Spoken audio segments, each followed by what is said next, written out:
हर हर महादेव सभी मित्रों को welcome to electronic study YouTube channel. सभी को सुप्रभात। डेली करंट अफेयर्स की सीरीज़ में आज ये हमारी 65 नंबर की वीडियो है और जैसा कि आप जानते हैं आज है 26 अगस्त। तो आज के इस अपने वीडियो में हम जो 26 अगस्त से संबंधित महत्वपूर्ण करंट अफेयर्स होंगे उनको देखेंगे और सेशन के लास्ट में जो हमने कल की वीडियो में करंट अफेयर्स को पढ़ा था उसका एक बार रिवीजन करेंगे। तो चलिए शुरू करते हैं आज का अपना ये सेशन और देखते हैं पहला करंट अफेयर। पहला दिया हुआ है अभय कुमार सिंह के बारे में। तो अभय कुमार सिंह को हाल ही में केंद्र सरकार के द्वारा सहकारिता मंत्रालय का संयुक्त सचिव नियुक्त किया गया है। देखिए कुछ दिन पहले मैंने आपको बताया था कि अभी केंद्र सरकार के द्वारा मंत्रिमंडल में बृहद बदलाव हुआ था। इसके तहत एक नए मंत्रालय की भी घोषणा की गई थी जिसका नाम था सहकारिता मंत्रालय। और सहकारिता मंत्रालय के पहले मंत्री के रूप में नियुक्त हुए हैं अमित शाह, जिनके पास अभी वर्तमान में गृह मंत्रालय भी है। तो अब जो सहकारिता मंत्रालय है इसका संयुक्त सचिव नियुक्त किया गया है अभय कुमार सिंह को। अब देखिए यहाँ पर नियुक्त की बात हुई है तो कुछ अन्य नियुक्तियाँ देख लेते हैं जो हम पहले पढ़ चुके हैं। मैंने आपको महेश राम मूर्ति के बारे में बताया था जिन्हें अभी कुछ दिन पहले ही यस बैंक के मुख्य सूचना अधिकारी के रूप में नियुक्त किया गया है। इसके अलावा जूलॉजिकल सर्वे ऑफ इंडिया इसकी निदेशक बनी है धृति बनर्जी। और ये इसलिए इम्पॉर्टेंट हो जाता है क्योंकि जूलॉजिकल सर्वे ऑफ इंडिया की स्थापना के 105 वर्ष बाद पहली बार ऐसा हुआ है कि कोई महिला निदेशक के पद पर नियुक्त हुई है। तो इनका नाम ध्यान रखिएगा, धृति बनर्जी। और देखिए बिल पे के जो नए सीईओ के तौर पर नियुक्त हुए थे वो थे नुपुर चतुर्वेदी। इसके अलावा नारकोटिक्स कंट्रोल ब्यूरो का प्रधान नियुक्त किया गया था एसएन प्रधान को। मुंबई लोकायुक्त के रूप में नियुक्त हुए थे वीएम कनाडे। एलआईसी के नए अध्यक्ष के रूप में नियुक्त हुई हैं मिनी आईपे। ईरान की यदि बात की जाए तो ईरान के 8वें राष्ट्रपति के रूप में नियुक्त हुए इब्राहिम राइशी। कर्णम मल्लेश्वरी जिन्हें अभी हाल ही में दिल्ली खेल विश्वविद्यालय के पहले कुलपति के रूप में नियुक्त किया गया है। इसके अलावा मैंने आपको बेड बैंक के बारे में बताया था। तो बेड बैंक के पहले सीईओ के तौर पर नियुक्त हुए थे पद्म कुमार मंगलम नायर। वहीं फेडरल बैंक के नए एमडी और सीईओ के तौर पर नियुक्त हुए थे श्याम श्री निवासन। और एचसीएल कंपनी जो है इसके नए एमडी के रूप में नियुक्त हुए थे सी विजय कुमार। और जो वर्तमान में केंद्रीय सतर्कता आयुक्त हैं ये हैं सुरेश एन पटेल। नजीब मिकाती इन्हें लेबनान के प्रधानमंत्री के रूप में नियुक्त किया गया है। निकोल पशिन्यान ये अर्मेनिया के नए प्रधानमंत्री के रूप में नियुक्त हुए। इसके अलावा देखिए पेरू के बारे में मैंने आपको दो चीज़ें बताई थी कि यहाँ के जो नए प्रधानमंत्री नियुक्त हुए वो हैं गुइडो बेलिडो। और जो पेस्ट्रो कैडेलो थे ये पेरू के नए राष्ट्रपति के रूप में नियुक्त हुए थे। इसके अलावा अंतर्राष्ट्रीय ओलंपिक समिति में आचरण आयोग का अध्यक्ष बनाया गया था बान की मून को। तो ये कुछ महत्वपूर्ण नियुक्तियां थी जिनके बारे में मैंने आपको पिछले दिनों बताया है। अगला देखते हैं। अगला दिया हुआ है टेक चंद्र के बारे में। तो ये हैं कौन? तो जानिए ये है एशियाई खेलों के स्वर्ण पदक विजेता। और एक चीज़ ध्यान रखिए, मैंने आपको बताया था कि जो पैरालंपिक होने हैं इसमें ध्वजवाहक के रूप में कौन नियुक्त हुए थे? तो मरियप्पन थंगावेलु को नियुक्त किया गया था। परंतु अब जो टोक्यो पैरालंपिक होगा इसके नए ध्वजवाहक होंगे टेक चंद्र। ऐसा क्यों किया गया है? तो जब ये मरियप्पन थंगावेलु यानी कि जब ये रवाना हो रहे थे तो ये फ्लाइट में किसी कोविड-19 से संक्रमित व्यक्ति के संपर्क में आ गए हैं। तो हालांकि इनकी रिपोर्ट नेगेटिव आई है परंतु सुरक्षा को देखते हुए जो कमेटी है उन्होंने ये फैसला लिया है कि जो अब टोक्यो पैरालंपिक के ध्वजवाहक होंगे वो टेक चंद्र होंगे। तो इनका नाम आप ध्यान रखिएगा।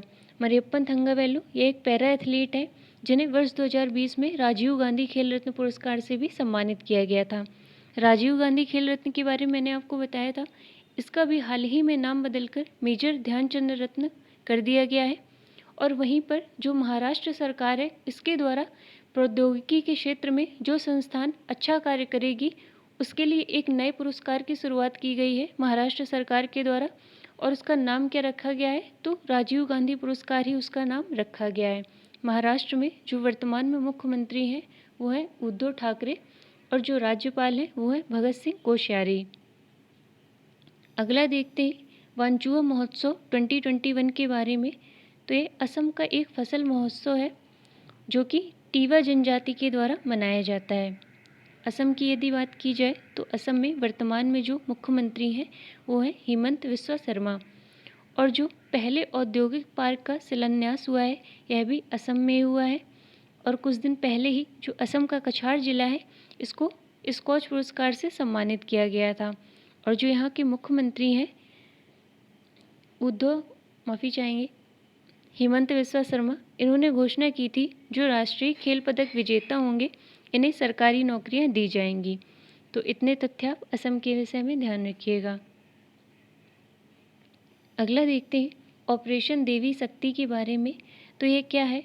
जैसा कि आप लोग जान रहे हैं कि अफ़गानिस्तान में तालिबानियों ने अतिक्रमण कर लिया है, तो उसी के तहत विदेश मंत्रालय ने अफ़गानिस्तान से अपने नागरिकों को निकालने के लिए भारत की तरफ से एक मिशन की शुरुआत की है। और इसका नाम क्या रखा गया है? तो इसका नाम रखा गया है ऑपरेशन देवी शक्ति। विदेश मंत्रालय वर्तमान में एस जयशंकर के अधीन है, तो इन्हीं के द्वारा इसकी शुरुआत की गई है। तो आपसे पूछा जा सकता है कि ऑपरेशन देवी शक्ति का संबंध किससे है?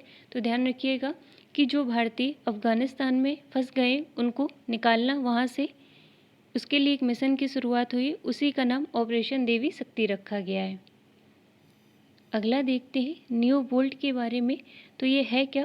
तो ये भारत का पहला स्वदेशी मोटर चालित व्हील चेयर है, यानी कि एक ऐसा व्हील चेयर जो मोटर से चलेगा। और इसको विकसित किसने किया है? तो आईआईटी मद्रास के द्वारा इसको विकसित किया गया है।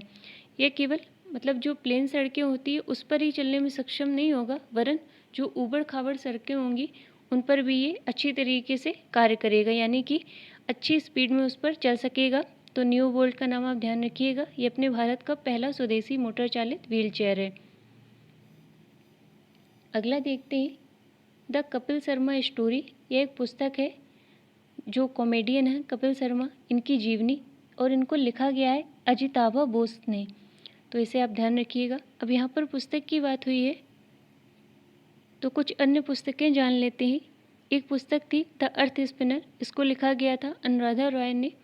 और इसके अलावा accelerating India 7 years of Modi government, इसका भी हाल ही में विमोचन किया गया है, जो हमारे उपराष्ट्रपति हैं एम वेंकैया नायडू, इनके द्वारा। और मैंने आपको बताया था एक पुस्तक पल्लेकु पट्टाभिषेकम के बारे में, इसका भी विमोचन उपराष्ट्रपति के द्वारा ही किया गया था। और इसके जो लेखक थे वो थे याल मंचीली शिवाजी। अगली थी how the earth got its beauty, यह लिखी गई थी सुधा मूर्ति जी के द्वारा। एक थी Leopold diaries the रॉसेट in India, यह लिखा गया था संजय गुब्बी के द्वारा। द इंडिया स्टोरी, ये विमल जालान के द्वारा लिखी गई थी, जो भारत के आर्थिक इतिहास पर केंद्रित थी। आरएसएस बिल्डिंग थ्रू सेवा, एक पुस्तक मैंने बताई थी, सुधांशु मित्तल के द्वारा लिखी गई थी। एक मैंने आपको पुस्तक बताई थी हब्बा खातून, जो लिखी गई थी काजल सूरी के द्वारा।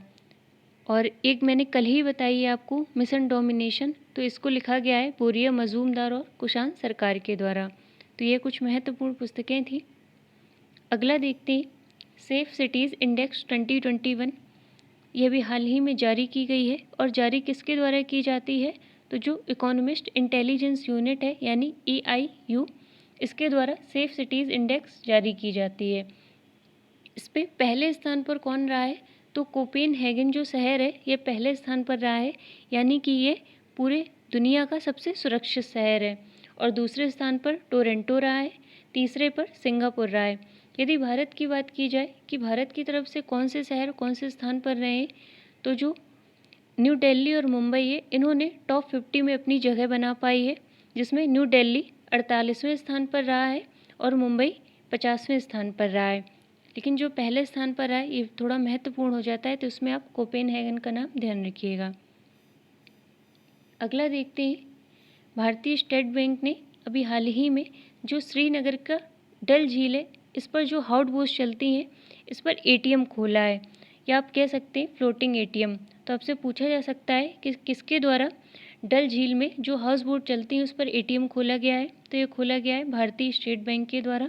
इसका उद्देश्य क्या है? तो स्थानीय लोगों और पर्यटकों को सुविधा देने के लिए फ्लोटिंग ATM की शुरुआत की गई है। अब यहाँ पर देखिए रिजर्व बैंक की बात हुई है, माफ़ी चाहेंगे, बैंक की बात हुई है, तो बैंक से संबंधित जो अन्य करंट अफेयर्स हैं उनको जान लेते हैं। मैंने आपको भारतीय रिजर्व बैंक के बारे में बताया था, जिसने अभी हाल ही में महाराष्ट्र राज्य के रायगढ़ में जो कर्नाला नागरी सहकारी बैंक था, इसका लाइसेंस रद्द कर दिया था।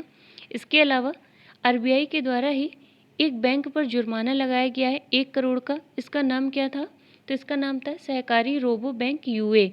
कारण क्या था इसका? तो आरक्षित निधियों के हस्तांतरण से संबंधित निर्देशों के उल्लंघन करने के कारण आरबीआई ने सहकारी रोबो बैंक यूए पर 1 करोड़ का जुर्माना लगा दिया था। अगला देखते हैं एसएस हकीम के बारे में। तो एक फुटबॉलर थे जिनका भी हाल ही में निधन हो गया है। यहाँ पर निधन की बात हुई है, तो ऑब्ituary में कुछ अन्य लोगों को देखते हैं। ओएम नंबियार जो कि एक प्रसिद्ध एथलेटिक्स कोच थे, इनका भी अभी हाल ही में निधन हो गया था। इसके अलावा मैंने आपको गेर्ड मुलर के बारे में बताया था, जो कि जर्मनी के फुटबॉलर थे, इनका भी अभी कुछ दिन पहले निधन हो गया था। और शरण्या शशि ये मलयालम अभिनेत्री थी। नंदू नाटेकर ये बैडमिंटन खिलाड़ी थे। पीएस बनर्जी केरल की मूर्तिकार कार्टूनिस्ट थे। पद्मा सचदेव ये हिंदी और डोगरी भाषा की कवयित्री थी। गोपाल भेंगरा पूर्व हॉकी खिलाड़ी। कमोडोर कासरगोड पटना सिटी गोपाल राव, इनका भी हाल ही में निधन हो गया था, जिन्होंने 1971 के युद्ध में पूर्वी पाकिस्तान को आज़ाद कराने में महत्वपूर्ण भूमिका निभाई थी। यदि बात की जाए फ़कीर आलमगीर की, ये बांग्लादेशी गायक थे, इनका भी अभी कुछ दिन पहले निधन हो गया था।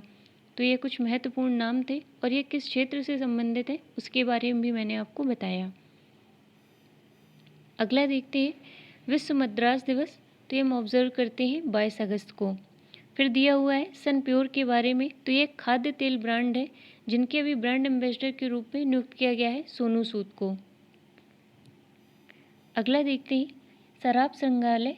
तो ये ध्यान रखिएगा, ये भारत का पहला शराब संग्रहालय होगा जो कि खोला गया है गोवा में। और यदि वर्तमान की बात की जाए तो जो वर्तमान में गोवा के मुख्यमंत्री हैं वो हैं प्रमोद सावंत और गवर्नर हैं पीएस श्रीधरन पिल्लई। गोवा के विषय में मैंने आपको 2 तथ्य बताए थे, या पिछले महीने ही बताए हैं शायद, कि गोवा पहला राज्य बन गया है जो कि रेबीज़ मुक्त हो गया है। इसके अलावा गोवा पहला राज्य बन गया है हर घर जल वाला। तो ये 2 तथ्य आप गोवा के विषय में ध्यान रखिएगा। तो आज के इस वीडियो में इतना ही। अब जो हमने कल करंट अफेयर्स पढ़े थे एक बार उसका रिवीजन कर लेते हैं। पहला दिया हुआ है आंध्र प्रदेश के बारे में। तो यहाँ के 3 शहरों को वाटर प्लस टैग मिला है स्वच्छ भारत मिशन और स्वच्छ सर्वेक्षण मूल्यांकन के तहत। इन 3 शहरों में शामिल कौन कौन है? तो पहला है तिरुपति नगर निगम, दूसरा है विजयवाड़ा नगर निगम, तीसरा है ग्रेटर विशाखापट्टनम नगर निगम। और एक चीज़ ध्यान रखिएगा, इंदौर जो कि मध्य प्रदेश में है, ये पहला शहर बन गया था भारत का जिसे वाटर प्लस टैग मिला है। और अब इंदौर के बाद आंध्र प्रदेश के 3 शहरों को ये टैग मिल गया है। अगला देखते हैं मणिपुर के बारे में। तो मणिपुर राज्य के 7 स्वदेशी खाद्य उत्पादों को लॉन्च किया गया है केंद्रीय खाद्य प्रसंस्करण उद्योग और जल शक्ति मंत्री प्रहलाद सिंह पटेल के द्वारा। मणिपुर के विषय में मैंने आपको एक चीज़ बताई थी कि यहाँ के भी नए राज्यपाल बने हैं जिनका नाम था ला गणेशन। और यदि वर्तमान की बात की जाए तो वर्तमान में जो मणिपुर के मुख्यमंत्री हैं इनका नाम है एन वीरेंद्र सिंह।